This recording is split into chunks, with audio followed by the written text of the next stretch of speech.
आप समझ गया। आप मेरी बात सुन लो। आपने ऐसी बात कर दी। मैं उस समय उत्तर प्रदेश का प्रभारी था और मैंने कांग्रेस अध्यक्ष को ये कहा था कि क्योंकि मैं प्रभारी हूं और मैं लोकसभा का चुनाव नहीं लड़ सकता, तो मैंने ये जरूर है कि जयप्रकाश के लिए कहा कि आप इनको लड़ाओ। मेरी पसंद थी वो उस वक्त, क्योंकि बहुत कुछ क्योंकि वो कांग्रेस में भी मेरे थ्रू आए थे। आज वो कुछ ही भी हो सकते हैं, आज ये भी कह सकते हैं कि मैं तो हुड्डा के थ्रू आया था, तब मैं था कांग्रेस में किसी को लाने के लिए।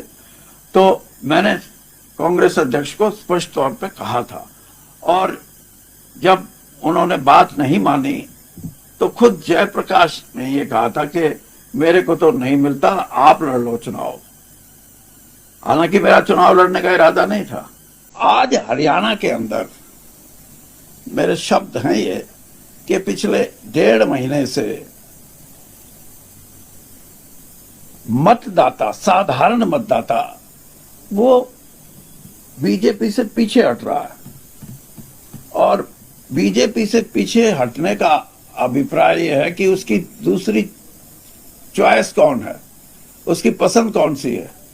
तो हरियाणा में तो कांग्रेस के अलावा कोई दूसरी पार्टी नहीं, तो इसलिए वो कांग्रेस पार्टी की तरफ अपना मन बना रहा है। अब उसमें कैंडिडेट 19 हो, 21 हो, 23 हो, 25 हो, कोई फर्क नहीं पड़ता। इस देश में बृजेंद्र सिंह जो हिसार से सांसद थे बीजेपी के, वो बीजेपी के सांसद रहते हुए कांग्रेस में गए। दूसरा कोई ऐसा सांसद आपको नहीं नजर आएगा। हाँ, टिकट कटने के बाद या पार्टी से इस्तीफा देने के बाद कोई गया हो तो अलग बात है। तो ये जरूर है कि बृजेंद्र सिंह वैचारिक रूप से वो कांग्रेस को पसंद करते हैं और इसीलिए उन्होंने मुझसे भी ये कहा कि हम सब कांग्रेस में हमारे को जाना चाहिए, क्योंकि कांग्रेस में हम अपनी बात कह सकते हैं और कांग्रेस को उन्होंने मुझसे भी कहा कि आपका लंबा तजुर्बा है और हरियाणा में कांग्रेस को मजबूती भी आएगी और ये जरूरी है। और दूसरा कोई ये कहे कि बृजेंद्र सिंह इसलिए गए थे कि मैं तो आ तो गया, वैचारिक रूप से मुझे टिकट तो ना दो, ये नहीं होता। कई तो कहते हैं कि कमिटमेंट, क्या कमिटमेंट? एक आदमी जो भारतीय जनता पार्टी का एमपी है और वैचारिक रूप से वो कांग्रेस में आता है और जिसका दूसरा चुनाव लड़ने का मौका होगा, वो उससे आप ये छोटी राजनीति की बात है कि हमारे को लिख के दिया नहीं दिया या पार्टी ने उनको अश्योर किया नहीं किया, कमिटमेंट की जिसको मैं ये छोटी राजनीतिक सोच की बात है। एक आदमी जिसका अपना एक राजनीति में स्तर है और स्तर भी उसका अपना नहीं है, एक पारिवारिक जो उसका सोच है, उसको वो ये मानता है कि किसान की अगर लड़ाई लड़नी है, वो ये मानता है कि हमारे को जो स्वतंत्र विचारों की लड़ाई लड़नी है, हमारे को प्रजातंत्र के लिए कुछ ऐसे आमूल चूल जो चीजें हैं उनको बना के रखना है, तो कांग्रेस अच्छा प्लेटफॉर्म है। और अच्छे प्लेटफॉर्म पे जाने का मतलब ये नहीं कि आप मुझे टिकट दो ना दो। उसका अभिप्राय ये था कि वो कांग्रेस में आए और वो गए और वहां उनके मन में जो बात थी वो भी उन्होंने दर्शाई और ये भी बात है कि वो उन्होंने कहा कि मैं हिसार से एमपी हूं और हिसार से ही मुझे प्रत्याशी बनाया जाए। देखिए, मिला नहीं का मलाल तो नहीं होता, लेकिन ये जरूर होता है कि क्यों नहीं मिला। अब क्यों नहीं मिला का तो आप अंदाजा लगा सकते हैं, लेकिन ये नहीं होता कि नहीं मिला तो बस पता नहीं क्या। मेरा तो राजनीतिक जीवन में ये जो स्ट्रेट कितनी बार जो नक्शा है ऊपर नीचे हुआ है, मुझे तो इन बातों से कोई ज्यादा लंबा चौड़ा वो नहीं लगता।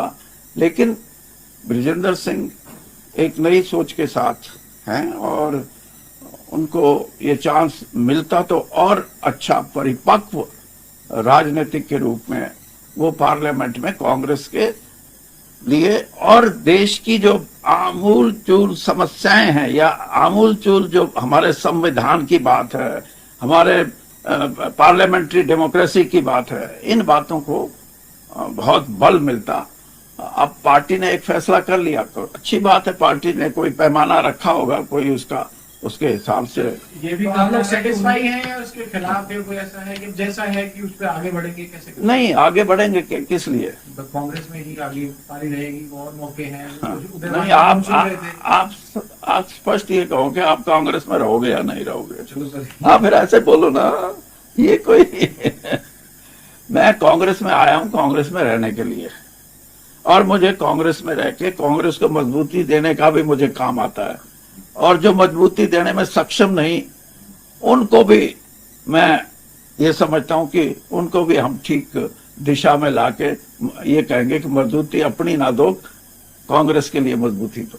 कांग्रेस अध्यक्ष ने दिया है और जो भी सभी पहलुओं पे विचार करके लिया होगा। बाकी मैं तो ये समझता हूं कि 9वीं भी नहीं रखनी चाहिए थी, 9 के 9 का कर देते, क्योंकि वो शुरू में जब 3 टिकटें ये कह रहे थे कि फाइनल हैं, फिर कहने लगे 4 फाइनल हैं, तो फिर ये बात आई कि 9 के 9 पे इकट्ठा करेंगे, तो 8 पे हुआ, ठीक है। लेकिन सर चौधरी विजेंद्र सिंह उनका नाम आगे चल रहा था और उन्होंने दावा भी किया था कि वो चुनाव लड़ने के लिए आप भी दावा कर रहे थे, और आप भी दावा कर रहे थे, चाहे हिसार से मिले या फिर सोनीपत से मिले, तो कमी कहाँ रह गई? क्या जो बातचीत पहले हुई थी जब आप कांग्रेस में शामिल? देखिए, बात यह है कि आप ये कहना चाहते हैं कि वहां से आपको शायद ये भी बात आई होगी कि कमिटमेंट हुई या नहीं हुई जी। आप एक बात सोचें कि ये छोटे स्तर की बातें होती हैं कि मैं लिख के देता हूं जी मेरे को कांग्रेस में शामिल कर लो और मेरे को टिकट भी देना, और उनसे भी आप ये सोचो कि वो भी ये कहें कि हाँ हम भी आपको ये मान के चलते हैं कि आपको टिकट देंगे। ये मेरा राजनीतिक जीवन ये बोलता है कि इन चीजों की जरूरत नहीं होती। एक भाजपा से जो रूलिंग पार्टी है और जो आज भी ये कह रही कि 370 सीटें हम जीतेंगे, उस पार्टी को छोड़ के और कांग्रेस में ब्रिजेंद्र सिंह आए हैं, तो ब्रिजेंद्र सिंह कांग्रेस में विचारधारा वो ये समझते हैं कि भाजपा में मेरी विचारधारा का मेल नहीं खाता, इसलिए मैं कांग्रेस में आ रहा हूं।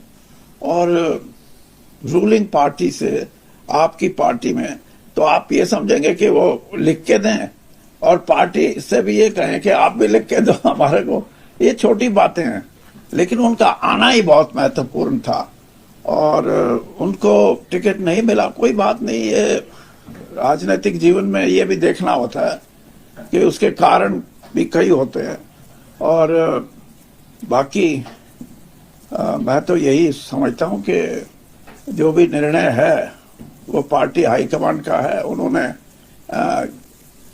किस क्राइटेरिया को सामने रख के ये निर्णय लिए हैं। सर कोई नाराजगी तो पार्टी में बने रहेंगे? ये भी चर्चा जरूरी था। और फिर ये कह रहे कि इधर मत देखो।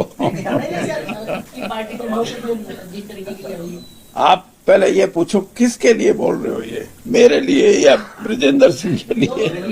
नहीं, दोनों का नहीं। मैं तो मेरा तो सीधा जवाब है कि मैं पार्टी में आया हूं और 10 साल के बाद कांग्रेस में आया हूं। ठीक है, वो 10 साल पहले वाली कांग्रेस में और आज की कांग्रेस में वो जो मैं सोचता हूं वो बातें हैं और कितने स्तर तक हैं, लेकिन विचारधारा के तौर पे मैं कांग्रेस में अपने आप को ज्यादा ठीक मानता हूं। और कांग्रेस में रह के हम जो मैंने शुरू में एक बात कही थी कि विचारों की अभिव्यक्ति और उसमें भी स्वतंत्र रूप से अपनी बातों को रखना, चाहे राजनीतिक दल के अंदर हो और राजनीतिक दल की विचारधारा को आप बाहर भी अपने जो ख्याल हैं उनको आप रख सकते हो। कांग्रेस उसके लिए उचित स्थान है और इसीलिए मैंने ये निर्णय लिया था। और ब्रिजेंद्र सिंह जो हिसार से सांसद थे, मेरे बेटे, उनका भी बहुत दिनों से ये सोच थी कि हमें कांग्रेस में जाना चाहिए, और इसीलिए मैंने जिस दिन कांग्रेस में मैं शामिल हुआ हूं उस दिन भी मैंने ये कहा कि घर वापसी नहीं है, ये सिर्फ ये विचारधारा की वापसी है एक किस्म से, और वो सबसे बड़ी बात है। क्योंकि जो 42 साल कांग्रेस में रह के मैंने वैचारिक रूप से कांग्रेस को एक ऐसी राजनीतिक संस्था माना है जहां हम खुल के अपनी बात कर सकते हैं, तो इसलिए मेरी प्राथमिकता थी एक, और इसीलिए हमने फैसला किया हमारे साथियों ने कि हम कांग्रेस में आए। हिसार से अगर बात करें, सांसद जो उम्मीदवार है कांग्रेस के जयप्रकाश, उनके लिए आप वोट मांगेंगे, उनका समर्थन करेंगे, रैली करेंगे? मेरे को कांग्रेस हाईकमांड या कोई कैंडिडेट, मैं जरूर मदद के लिए जाऊंगा और लोगों से कांग्रेस को वोट देने के लिए कहूंगा। तो लगता है जयप्रकाश एक मजबूत उम्मीदवार है उस लोकसभा सीट से? हाँ, जयप्रकाश एक मजबूत उम्मीदवार है उस लोकसभा सीट से? देखिए, मजबूत तो कौन कितना है, ये कोई, आज आप एक बात समझें कि 2019 का इलेक्शन था, उसमें किसी ने ये नहीं देखा कि मजबूत उम्मीदवार कौन है। सबने ये देखा कि देश और देश में कौन उचित प्रधानमंत्री, नरेंद्र मोदी, दोनों चीज मिला के कैंडिडेट को बोल के वोट दिया।